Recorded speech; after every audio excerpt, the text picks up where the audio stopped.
NEET 2020 का ये question है and the topic is electrostatic. Electrostatic में जो कूलम्स लॉ है उसके ऊपर बेस्ड ये क्वेश्चन है। क्वेश्चन को रीड कीजिए, समझिए, फिर सोल्यूशन को देखिएगा। ठीक है, तो इस क्वेश्चन में हमारे पास एक इलेक्ट्रॉन और एक प्रोटॉन दिया गया है and they are separated by distance r और r की वैल्यू है 1.6 एंगस्ट्रॉम। अगर हम इसको मीटर्स में कन्वर्ट करते हैं तो this will be 1.6 into 10⁻⁻10 metre.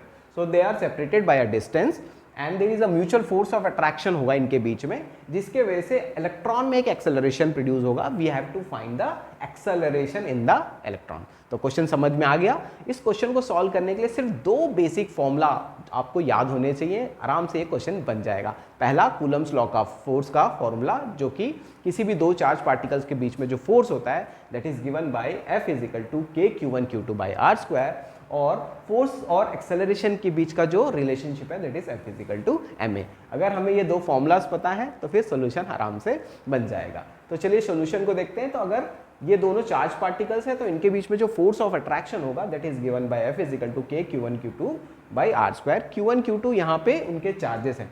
तो आपको पता है कि इलेक्ट्रॉन और प्रोटॉन का जो चार्ज का मैग्नीट्यूड होता है वो सेम होता है और हम उसको E लेते हैं, तो K इंटू ई इंटू ई।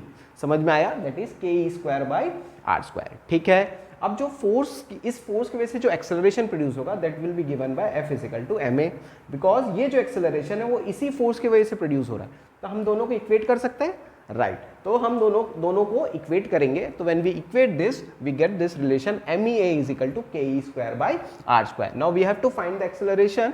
सो ME को आप नीचे ले जाते हैं। हमारे पास सारे डेटाज दिए हैं, तो सारे डेटाज को अगर आप रखते हो and we do some calculation तो आराम से क्वेश्चन का आंसर आ जाता है। डेटाज दिखने में बड़े लगते हैं लेकिन बहुत ईजी रहते हैं, आराम से कैंसल आउट होके, और थोड़ा सा बेसिक एक्सपोनेंट्स अगर आपको पता है तो आराम से इस क्वेश्चन को बनाया जा सकता है। तो बेसिक कूलम्स लॉ के ऊपर बेस्ड ये क्वेश्चन